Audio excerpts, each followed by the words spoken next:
before we go any further, we're going to do this. Let's make sure we give the Almighty his praise. And we're going to come from James 2 and 26. And I'm coming from the New King James Version. So check it out, and make sure you tune in. If you're not able to get to your phone or your Bible right now, make sure you go in and check it out, because this is paramount to what we're going through right here, right now, today.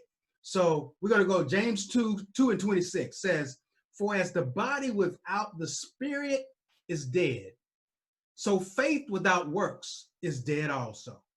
Faith without works is dead also. I have to tell you, ladies and gentlemen, tonight is going to be a special night. As all of our nights on Tuesday at 7 p.m. are special, dog, I'm gonna tell you, it's another special night. So y'all better get ready, because I'm excited.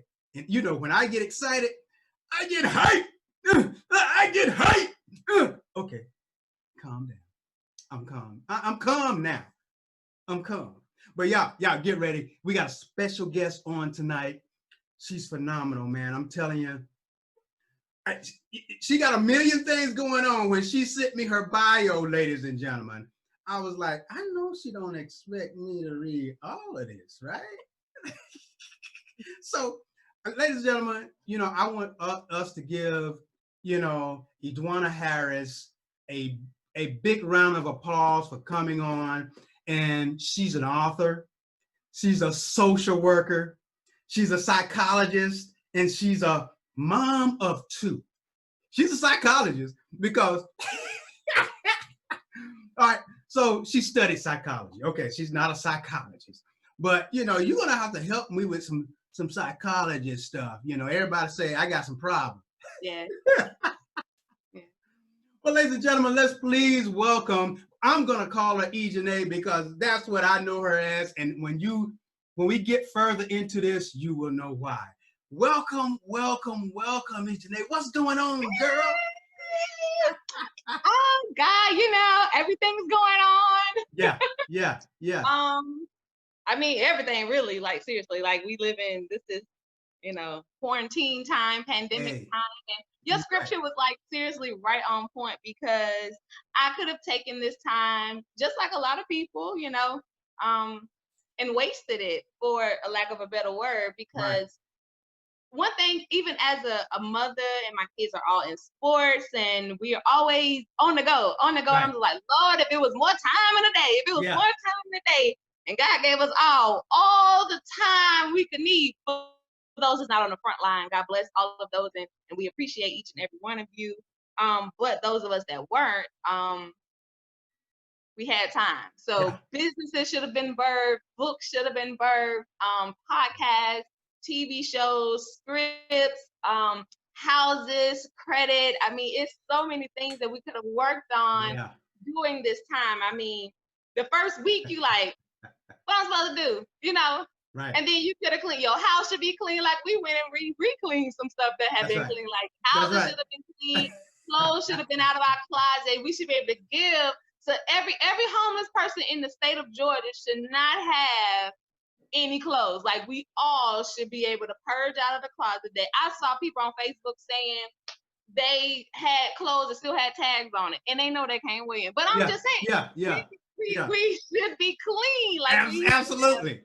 Things should be good. So anyway, faith without works is dead. That faith you talk about, God gave you the time to put that faith to work while we had all the time. That's right. That's right. Anyway, we're not here to talk about the scripture. We're here to talk about but you fired up. But that's what a lot of us need, some of that scripture. You know. Yes, we do need that scripture. You know, yes, we do. We gotta drag them in with the word. Right. I don't know if y'all know, but we gotta ordain. Don't do that. Okay. All right. Don't do that. I'm just saying.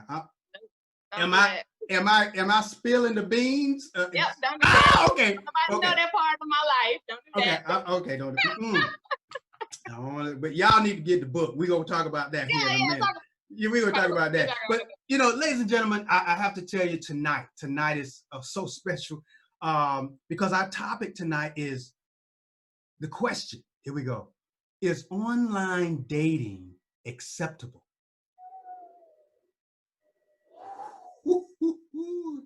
Is online dating acceptable? What's your thought?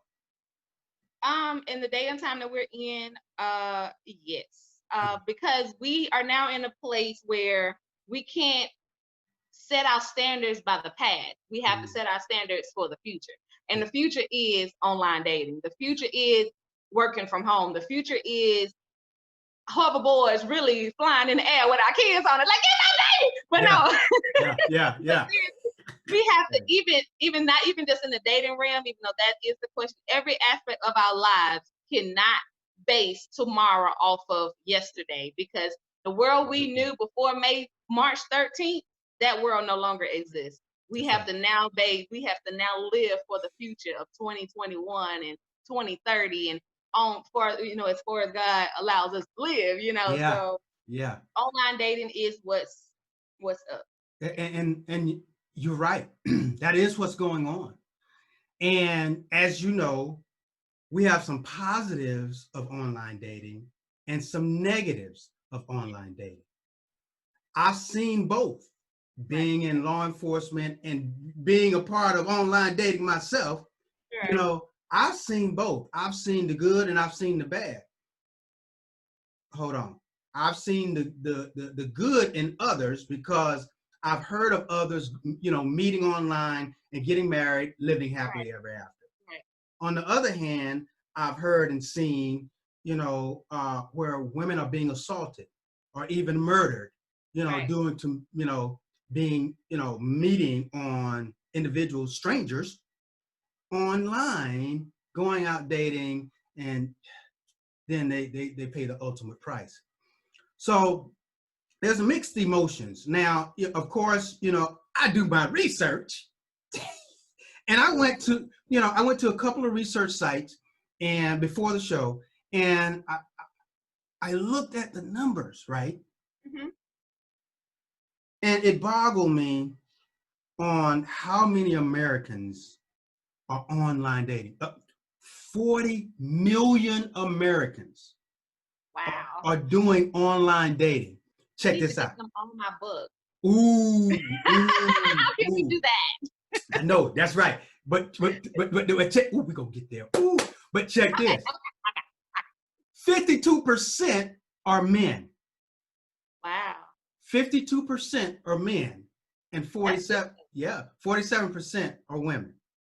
That's actually good, because in the real world the ratio was opposite that. It was for every one man there was 10 women. So now you're online, and now it's a pretty equal, a 1-to-1, a 1-to-2 ratio. So now your chances are better, but it's the demographic has changed, because that is international versus one race of people. Exactly. From a 2015 report to a 2020 report, a lot has changed in between that. So guess what though? 27% of that number, of that 40, are young people. And when they say young people, 18 to young adult, 18 to 25. Right. So now the other piece of it is from 40 to 64, I'm sorry. They're online dating. So so what happened to the other part? What happened to 26 through 39? Where we at? Why we ain't got that? Building careers. That's right. Building careers is what that population is doing. So they're taking their time. They're not really focused on a relationship per se. That's very true. They may get into it, but they're not really looking for anything. They're looking to progress their careers and find their purpose. That's what that population is doing. Just like we were. I agree, because I'm in that population. That's what I'm going to. That's what I'm saying. That's what I'm talking about. See what I'm saying? But check this. I don't know if this is a good thing or a bad thing. I'll put it out there. But my research came from eHarmony. eHarmony says that, oh my God, it's just weird to me. How, when it comes to this 40% of Americans using online dating, everybody is single. There's a majority of America that's single.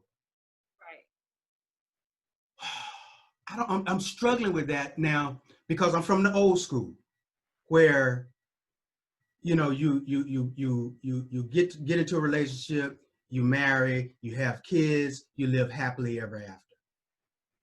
I'm from that school.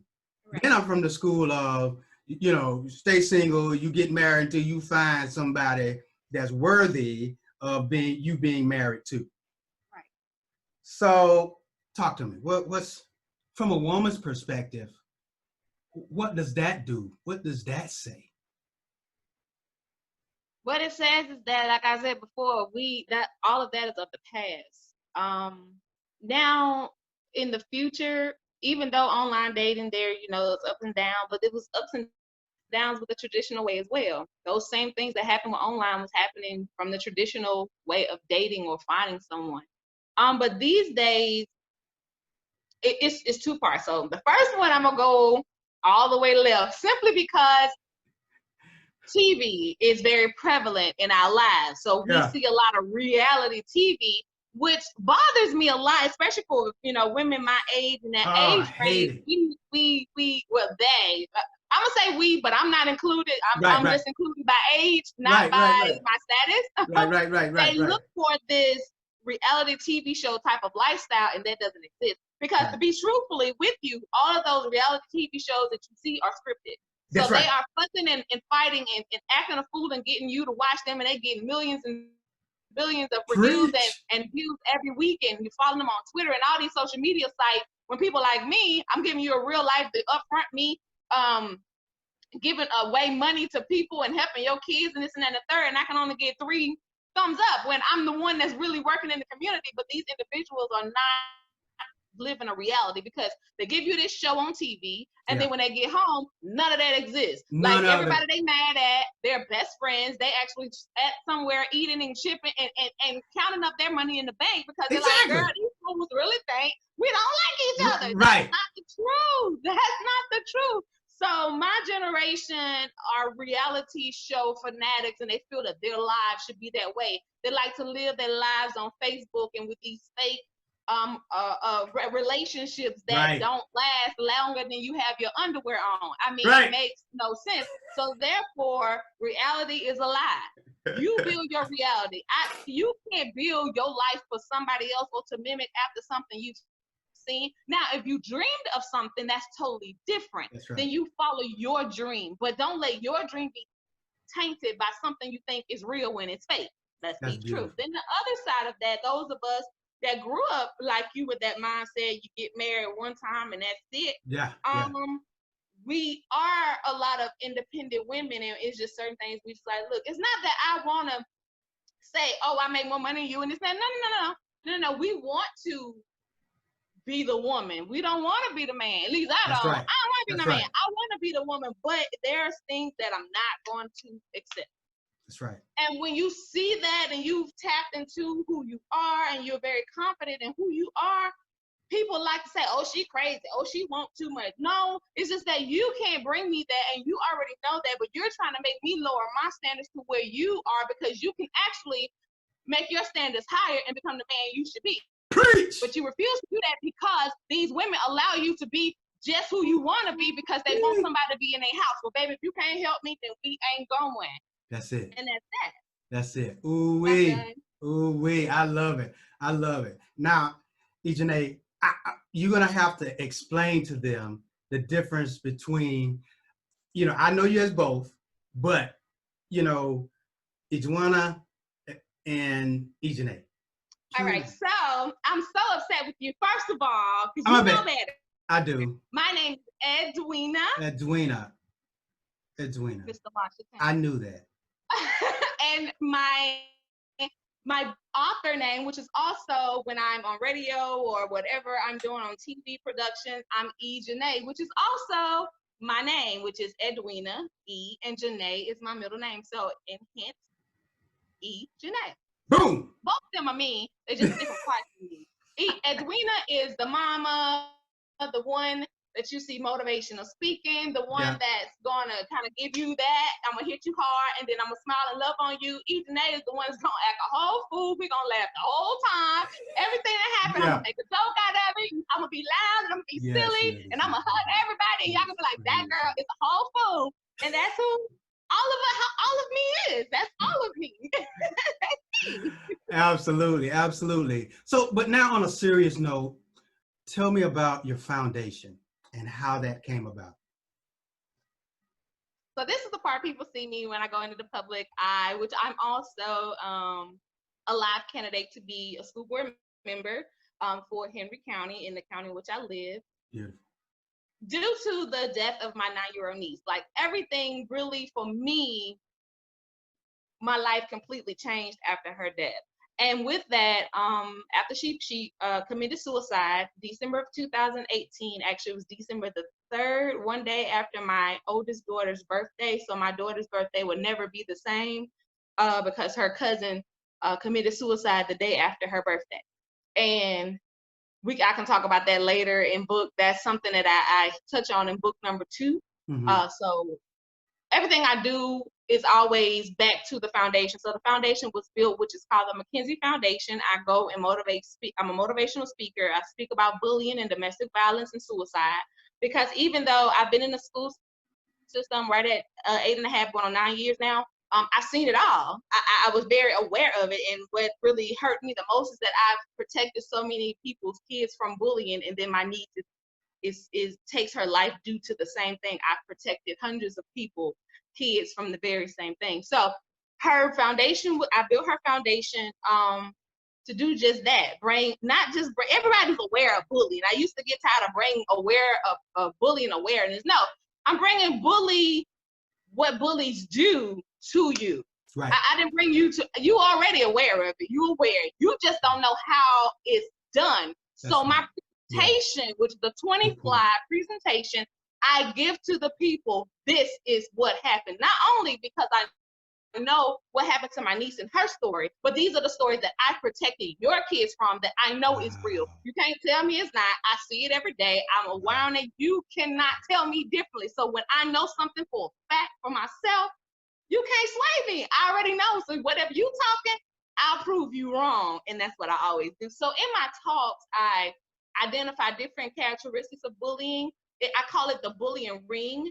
Everybody that's involved is the bully. It's the person that helps the bully out, because he ain't God, so he ain't everywhere at the same time. So therefore he needs help. So it's those that help the bully. It's the family members that are pressured, or friends that are pressured to be a part of the ring. I'm not going and tell. It's a bystander, people that are timid because they know you big and bad and you'll beat them up, just like the forced person. And it's also the victim. Wow. So the victim have all these people that they have to go to school and deal with on a daily basis. I've seen this. I've seen this for years, and for it to happen right in my heart, it was devastating. And so now I didn't take a violent route towards it. What I did was took what I knew, my anger, my knowledge, my connections, and I began to go out and speak about that thing that everybody needs to understand. You are aware of the bullying, but let me show you how it happened. And then even when I pull my bullying ring on stage or wherever in the center ring, because I've spoke in auditoriums, I've spoken in gymnasiums, and I love the gym because it's always a circle in the center, and I always put my ring in the center so that everybody can see the center of attention. But I also point out that everybody that's watching them bully this child in the skit that we make up on the spot, you all are a part of the ring as well, because you said nothing just like these people down here didn't. So I just make it very close to your heart, make you identify yourself with one of those 5, because at any point, everybody is one of those 5. Even if you're a bystander, you are a part of the ring, because you're not a part of the ring until you go and make a change. And that's what I've been doing, making a change. Awesome. That's so amazing. So amazing. We truly want to thank you for your efforts and what you're doing with your foundation, because, that's really needed. I teach at the schools as well, and you see it, you hear about it, and then you have to fix it. We really do appreciate you. And we want to thank you for joining the authors in our 2020 Leadership Reading Campaign, because your book, I read it, And OMG, I have some questions. All right. So Okay. please, please, please, I'm going to give you an opportunity to tell us what the book is about. And, you know, first of all, why did you write it? Well, it was a 10-year-old dream. I went through some things in life, and you know, you have your crew of friends that you tell everything to, you know, and it's not always, you know, like a big crew, you know, just one or two of your homies, and and it's something I told them 10 years ago when I met my editor to help me get this off the ground. Mm-hmm. And I went back 10 years ago. I didn't even know Facebook Messenger hold information that long. So I looked up I typed in some keywords, and lo and behold, a whole thesis of things came up, and I was able to start the draft of my first book. And I was so excited. Wow. Wow. So That's my amazing. book started out being all real. Yeah. Yeah, of And course. then, you know, you got to playing with it. Yeah. Yeah. And it Yeah. became Yeah. in a fictional manner. So a lot of things were to enhance the book, but the storyline and what you should take from it is the fact that what death do you part? You can take so much in life. You can take so much in relationships, but this is about a marriage. Mm-hmm. I can take this. I can take you doing this. I took you doing that. Okay, cool. I'll take that. But this, that, Yeah. that too. Ooh. We pushing it. Right. That, Ooh. and now this. Like, how much will the two of you take before you like, I can't do this no more? Yeah. Now That's basically where the title came from. What death? Like, what thing is gonna die in your life that because finances can die, the yes. sexual life can die, Yeah. Physical attraction can die, Yeah. Respect can die, but what death, which part of your marriage is gonna die that you're gonna say, we're gonna just part ways? Yeah. And that's the meaning of the title, What Death Do We Part? Ladies and gentlemen, you know, I spoke to Janae about the book, right? And I had to spill the beans to her because she wrote it, but I'm not allowed to spill the beans here. So what I'm going to do, for my sake, I'm going to ask her to expound on just two chapters. Two chapters, all right. Just two, because, ladies and gentlemen, when you get to the whole book, the first chapter is gonna get you, then it's gonna hook you, and then you got to read the second chapter, and then you got to go on the third. But anyway, but can you please enlighten the audience as much as you can? Okay. On two chapters for me right now that had turning points. They had turning points in the story, in the book. Chapter 3 and chapter 5. Chapter 3 was temptation and revelation. Mm-hmm. The So in the book, in chapter 3, it talks about temptation and revelation. So this couple, they both cheat. I mean, that's what's happening in the book. They both cheat. They both of them cheat. And at this point, they pretty much both know they both cheat. Mm-hmm. It's like whatever. But it's still something. Still something that's there that's like, okay, can we fix this? Yeah. Okay. I'll turn everything away if we just say yes together. If we can say yes together, we can fix it. Okay, hold on. You're going a little too far. Now, you might want to stop right there. Okay. Because the next line that you would have to say is how. Exactly. So there's counseling that takes place. Stop. Okay, chapter 5. Let's go to chapter 5. We go to chapter 5. What page? Chapter 5. Okay, ladies and gentlemen, chapter 5. Now I'm going to chapter 5. Thought So I scotching guess and state hopping. You have to explain that. so chapter 5. Not too much. Obviously, counseling didn't work. Yeah. Stop it! God, you gotta leave. You gotta leave the carrot. You hate. You know. I'm glad it wasn't me. I'm glad I didn't say that. I'm glad you the author and you said it. It obviously didn't work. But what most in real life, this is okay, even though on your online dating, because that's the topic of for today, is online dating. And we're gonna tie my book in, watch how I work this. So even with online dating, in my topic, my chapter 5, thought scotching and state hopping, and obviously the counseling didn't work. So therefore you said 40 mil was on there and 52% were men. But how many of those men are really single? Because in my book, we both cheating. Right. In the book, they're both cheating. Yeah. Both cheating in the book. Right. But it's 52% of online men that are dating. That's right. Are they really single? I think you asked that question, but are they really single in the instance of they living with their real wife? Yeah. Yeah. Yeah. Have mercy. So I mean, what you expect the woman to do if my man is on there talking about he part of this 52% of this 40 million that's dating online? What do you want me to do? Wow. Now that goes back to that 26 to 40 to 39. We ain't gonna take that. Yeah. You can go and get online dating if you want to. Go and find somebody else. Don't think I'm gonna sit here and just let you disrespect me like that. They ain't going down. So go on with your online dating. That's why it's a thing of the future. Wow. Got you choked out. Wow. 52% men, 47% women. I tell you. Even them. Is it 47% of all them single? How about what if some of the 52% of the 47%, they husband and wife on that time they single and they live in the same house? Look at you now. Look at you. See. They get on my nerves. See, so now it goes back to the question. Is online dating acceptable?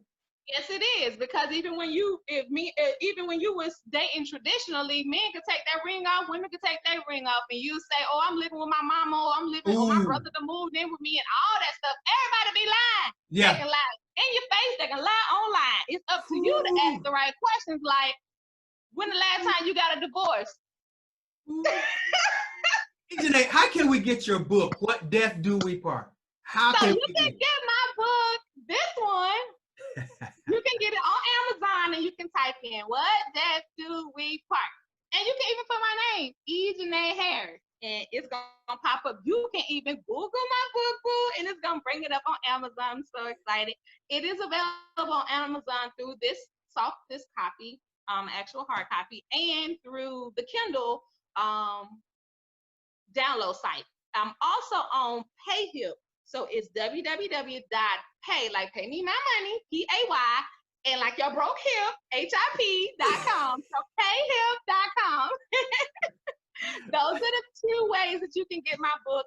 Yes, you can order it directly from me, but Lord have mercy, Henry, you know, I've been trying to do a book signing for since I don't know when, and I will order. Honestly, I promise you, I have ordered several times, 100 books over the actual paid books that I was selling before they got here. I was just like, this is a good problem to have. This really was a problem because I love to host shows. I love to host events, and I really, really wanted to connect with the people and actually talk and answer the question about my book. And I just did not get that opportunity, but I will get it. But look at God. Look at God. You know, we have the same problem. But God said, well, you know, I know you had to cancel all your book signings, so we're just gonna have you mail them all out now, you know, to the people, to your audience. See what I'm saying? Yeah. You know what I'm saying? So God made all this happen, and you know, our last guest last week, Miss Callie Cole, she said she's really enjoying her coronacation. Coronacation, because that's exactly kind of what it is, man. You, like you said earlier, you're actually getting a lot of things done. You know, we used to complain about not having enough time with the family or not having enough time with ourselves. we have nothing but time with ourselves and our family. That's all we got. You feel it? That's all we got. So welcome to the Peace Within Show Book Club. You're Thank amazing. you. You're amazing. I'm so pumped, man. We're gonna put your book on the HW3 Foundation site, and people can go to Amazon and order your book. Man, I'm just pumped. I'm just pumped. I'm excited. You doing the doggone thing. Thank you. I just want to say one last thing. When I had my first book signing, I had my kids there with me. And my daughter is 16 and my son is 11. Right. And they said something to me that really, really pushed me. I've always been a very transparent parent. Me and my kids have been through a lot of things, but my kids are so tough and they're so smart. My daughter want to be a biochemist, and my son, of course, wants to go NFL, but his backup is robotics. He wants to be like an aircraft mechanic, but the kind that work with the robotics, so actually building aircraft. So my kids are very, very, very intelligent, and they are very. I'm silly. I have a lot of parts of me that I see in both of my kids. So my oldest daughter is very laid back and she's observant. That's a part of me. Then my son is very outgoing and he just, up and excited, just like me. So I'm all of those parts. And it's so beautiful to see them grow into their maturity of who they are. And I love that. Right. But they said something to me that was like, Mama, we're proud of you. Awesome. And then they just went into details why they were proud. But they also said, a lot of people would be afraid to do what you're doing with everything, with the book, with the McKinsey Foundation. And you just get up and you do it and you help so many people, and we just watch you help people, and we love you for loving others. Yeah. Even though we have to share you, we share you with people that don't get the love every day like we do. Right. And that to me was just like,